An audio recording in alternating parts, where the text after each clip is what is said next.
सर्व मंगल मांगल्ये शिवे सर्वार्थ साधिके शरण्ये त्र्यंबके गौरी नारायणी नमोस्तुते। नमस्कार, आप सबके साथ में मैं हूं साक्षी मिश्रा। नमस्कार, आपके साथ मैं हूं दीपिका यादव। दीपावली के अवसर पर क्या खास इस बार होने वाला है, किस राशि पर क्या असर होगा, किस राशि के लोगों को क्या करना चाहिए, किन राशियों के भाग्य का पिटारा इस बार खुलने वाला है, ये तमाम जानकारी आज टाइम्स नाउ भारत आप तक पहुंचाएगा। सालों बाद ऐसा हुआ है कि एक दुर्लभ संयोग दीपावली के मौके पर बन रहा है। ऐसे में ये दुर्लभ संयोग क्या है, इसका आपकी राशि पर क्या असर मिलेगा, कैसे वो महा उपाय आप करेंगे और क्या आप करेंगे जिससे आपको ये दीपावली और भी ज्यादा धनवान बनाएगी। महा उपाय भी जानेंगे, क्या कहते हैं आपके कार्ड्स, क्या कहते हैं न्यूमरोलॉजी के नंबर्स और राशिफल क्या है, इसके बारे में विस्तार से एक एक डिटेल आपके सामने रखें। और ये सारी जानकारी आप तक पहुंचाने के लिए हमने बेहद खास मेहमानों को भी स्टूडियो में बुलवाया है। हमारे साथ आचार्य अनिल वत्स जी हैं, जो कि एस्ट्रोलॉजर हैं। वो आपको बताएंगे कि किन राशि के लोगों को क्या करना चाहिए और किन चीजों से इस बार बचना चाहिए। और हमारे साथ माननीय अदिलखा जी हैं, जो कि वास्तु की जानकार हैं, और साथ ही प्रियंका जी हमारे साथ स्टूडियो में मौजूद है, जो कि टैरो कार्ड रीडर है और जानकारी देंगे कि आपकी राशि इस बार क्या कहती है। तो बिना देरी किए शुरुआत करते हैं। सबसे पहले आचार्य जी के पास चलते हैं। आचार्य जी, आपसे सबसे पहले तो यही जानना चाहेंगे कि आप हमारे दर्शकों को बताइए कि ये दुर्लभ संयोग क्या है, कैसे ये संयोग बन रहा है और वो दुर्लभ सिद्ध उपाय क्या है जो हमें करने चाहिए इस दुर्लभ संयोग में। ये बड़ा सुंदर प्रश्न किया आपने, और वो भी दीपावली के इस परम पुनीत अवसर के ऊपर। पहले सब लोगों को, टाइम्स नाउ के दर्शकों को मैं हार्दिक शुभकामनाएं देता हूं दीपावली के इस परम पुनीत अवसर पर। और जैसा आपने प्रश्न किया कि वो कौन से दुर्लभ मुहूर्त हैं, अवसर हैं, जिसमें हम सभी 12 राशि वाले लोगों को, 27 नक्षत्र वाले जातकों को सावधान हो जाना चाहिए।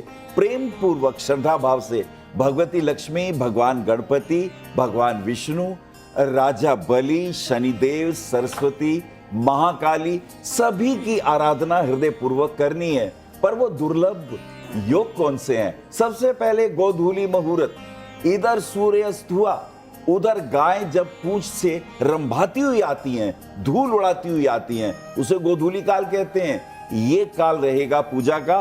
दूसरा है प्रदोष काल। इसके बाद प्रदोष काल 6:22 से लेके 8:11 तक। प्रदोष काल के अंदर विशेष रूप से लक्ष्मी और गणपति का आराधना हमें करना है, पूजा करनी है। फिर एक निशीत काल है जिसमें जातक कुछ विशेष साधना करना चाहते हैं अपने परिवार के लिए, विवाह के लिए, नौकरी के लिए, परिवार में सुंदर सुख समृद्धि, परस्पर प्रेम बना रहे, सौभाग्य की वृद्धि हो, तो वो होता है निशीत काल।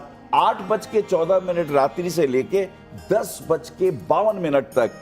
और फिर एक और महानिशीत काल है, तंत्र मंत्र की साधनाएं, गुरुओं से दीक्षाएं और मैं कौन हूं अपने को जानने की प्रक्रिया में महानिशीत काल। दुर्लभ संयोग और अवसर 10:52 से लेके 1:30 तक। ये रहे 4 दुर्लभ योग, संयोग, और 4 लगन भी मत भूलिएगा।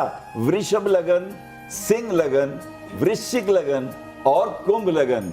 इन लग्नों पे यदि की जाएगी पूजा तो विशेष मिलेगा आशीर्वाद। तो देखिए, विशेष आशीर्वाद आपको चाहिए तो इन सभी बातों का खास तौर पर ख्याल रखना होगा। अब वास्तु भी कितना इंपॉर्टेंट हमारी जिंदगी में है, ये बताने के लिए हमारे साथ माननीय अदिलखा जी हैं। माननीय जी, जरा बताएं किन राशि को किन बातों का ख्याल रखना होगा ताकि उनकी जिंदगी में जो वास्तु है वो ना बिगड़े। देखिए, मैं सबसे पहले तो टाइम्स नाउ को और उनके सभी दर्शकों को बहुत बहुत हार्दिक शुभकामनाएं देती हूँ दिवाली के इस पर्व पे।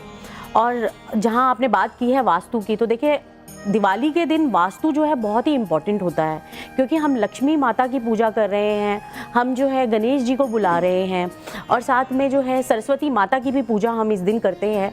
जैसे हम कहते हैं ना, गणेश जी की पूजा हम इसलिए करते हैं क्योंकि जो है जो भी विघ्न है हमारी ज़िंदगी में आते हैं वो दूर रहें।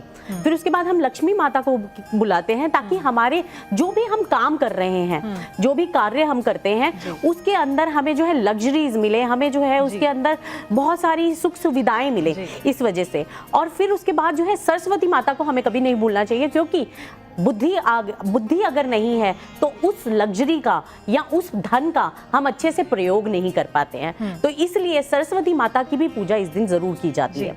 अब अगर मैं वास्तु में बात करूं तो देखिए, सबसे पहले तो हमें जब पूजा करनी है तो इसको जो है पूर्व दिशा यानी कि ईस्ट दिशा में बैठकर आप पूजा करें, ये बहुत ही अच्छा रहेगा। आप लाल रंग का कपड़ा बिछा सकते हैं या पीले रंग का कपड़ा बिछा सकते हैं, उसके ऊपर आप गणेश जी और लक्ष्मी जी को बिठाएं और लक्ष्मी और गणेश के साथ सरस्वती माता की भी फोटो जरूर रखें जी। साथ में इसके जो रखना है वो जरूरी है कि आप लक्ष्मी का आइडल जैसे मानते हैं ना, जिसको हम उल्लू, उसको भी रखें, क्योंकि ये आपको विजन प्रोवाइड करता है। जब विजन होगा तभी आप अपने गोल्स तक पहुंच सकेंगे, आपकी एबिलिटीज बढ़ेंगी। इसको जब आप पूजा कर लें उसके बाद अपने घर के वेस्ट डायरेक्शन में जरूर रखें जी। अब मैं आपको बताऊंगी कि हाँ भी रंगोली का भी देखिए बहुत इंपॉर्टेंट रोल है। तो अगर आप पूर्व दिशा में जो कलर्स हैं, अगर ग्रीन कलर से रंगोली बनाते हैं, येलो कलर से रंगोली बनाते हैं, या फिर उसके अंदर अगर हल्का लाइट ब्लू कलर भी डालते हैं ना, और इसको पूर्व दिशा में बनाते हैं, स्पेसिफिकली अगर आप इसको ओवल शेप में बनाते हैं, तो ये आपकी सोशल कनेक्टिविटी को जोड़ेगा। अगर यही आप जब रंगोली बनाएं और अपने उत्तर दिशा में बनाना चाहते हैं तो नीले रंग का प्रयोग कर सकते हैं, पीले रंग का प्रयोग कर सकते हैं, साथ में लाइट ग्रीन कलर का प्रयोग कर सकते हैं। ये आपको अपॉर्चुनिटीज लाके देगा। ठीक है मान्या जी, आपने बताया कि किस तरीके से वास्तु के मुताबिक हमें चीजें करनी चाहिए, और नंबर्स के बारे में भी खासा जानकारी आपसे लेंगे, क्योंकि कौन से वो लकी नंबर्स हैं न्यूमरोलॉजी के मुताबिक जो आपको बताएंगे कि कैसे आप दीपावली की पूजा को और भी खास बना सकते हैं। साथ साथ में टैरो रीडिंग भी आज हम करने वाले, प्रियंका जी मौजूद है। प्रियंका जी, टैरो रीडिंग पे इससे पहले हम आए, लेकिन राशियों का रुख कर लेते हैं।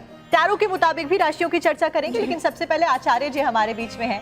आचार्य जी, राशि के मुताबिक जब हम महा उपाय की बात करते हैं, महामंत्रों की बात करते हैं, कौन से वो सिद्ध उपाय हैं जो कि इस दुर्लभ संयोग को और भी ज्यादा खास बनाते हैं? अगर जल्दी से शुरुआती 4 राशियों का हम रुख कर लें।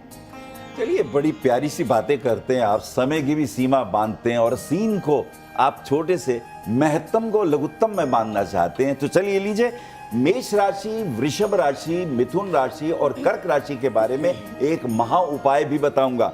लेकिन मेष राशि के अंदर ध्यान रखें, क्या आपका जन्म अश्विनी भरणी कृत्तिका नक्षत्र में हुआ है तो ये मेष राशि आपकी जागरूक हो जाएगी। मेष राशि के लिए सबसे अच्छी बात यह होगी कि इसका स्वामी मंगल है, जो शौर्य का प्रतीक है, और मंगल आपको देता है समृद्धि, परिवार में भाइयों का सहचर्य देता है, घर गृहस्थी और रहने को मकान का आशीर्वाद देता है। और जो लोग राजनीति में आना चाहते हैं या उच्च पद पर आसीन होना चाहते हैं तो मेष राशि यानी स्वामी मंगल जो है वो उनको उस तरफ लेके चलता है। अब वृषभ राशि की बात करें, इसके स्वामी शुक्र हैं, रूप के, ऐश्वर्य के, संगीत के, म्यूजिक के और खास करके फिल्म इंडस्ट्री के गीतों के, और जहां कहीं भी सौंदर्य हो शुक्राचार्य वहां प्रतिष्ठित होते हैं। मिथुन राशि की बात कर लें, उसके स्वामी बुध हैं। ये दोनों तरफ से ये मीडिएटर हैं, ये बुद्धि के और खास करके एस्ट्रोलॉजी के और काउंसलिंग एक्सपर्ट हैं, मोटिवेटर स्पीकर हैं, और परिवार में दो पक्षों को जिसे कहते हैं ना बिचौलिया का काम, ये वो भी करते हैं। और फिर अगर कर्क राशि की बात करें, इसके स्वामी हैं चंद्रमा। चंद्रमा मन सो जाता, मन के कारक है। अगर मंगल मसल्स के कारक हैं, और अगर शुक्र शरीर में वीर्य के रक्षक हैं, और अगर इसी प्रकार से बुध को देखें तो ये त्वचा के कारक है, और चंद्रमा मन के कारक है। अब इन चारों राशियों के लिए आपको एक बहुत खूबसूरत और सटीक कुछ उपाय भी बता देता हूं जो आप इन सिद्ध मुहूर्तों में कर सकते हैं। जैसे कि गोधूली मुहूर्त में अगर आप एक प्लेट ले लें, और इसे स्टील की प्लेट ले सकते हैं, उसमें चावल का कमल बना लें, यानी कमल की आकृति चावलों से बना लें, और उसके बीच में रखें श्री यंत्र, और श्री यंत्र किसी भी चीज का हो, और उसके ऊपर यदि शंख आपके पास हो, नहीं तो कोई भी पात्र हो, जल ऊपर डाल दीजिए, हल्का सा दूध मिला दें, ये डाल दीजिए और बोल दीजिए ओम महालक्ष्मी नमो नमः। कितना आसान मंत्र है, इसका प्रयोग कर लें मेष राशि, वृषभ राशि, मिथुन राशि और कर्क राशि के जातक। लक्ष्मी की अपार कृपा होगी, नौकरी नहीं मिल रही तो मिल जाएगी, क्योंकि ये सिद्ध गोधूली मुहूर्त है, और गाय का आशीर्वाद है जिसमें 33 कोटि देवताओं का वास है। इस प्रयोग के बाद अगर गाय को रोटी खिला दें और उसके झालर को छुएं और कान में बोल दें, माता ये मेरा काम कर दो ना, जॉब दिलवा दो ना, आपका कार्य सिद्ध हो जाएगा। ये रहे 4 राशियों के दुर्लभ आशीर्वाद दुर्लभ संयोग पर। तो गुरुजी ने आपको महामंत्र बता दिया है और बता दिया है कि आपको क्या करना है ताकि आपकी जो भी मनोकामनाएं वो जल्द से जल्द पूरी हो जाए।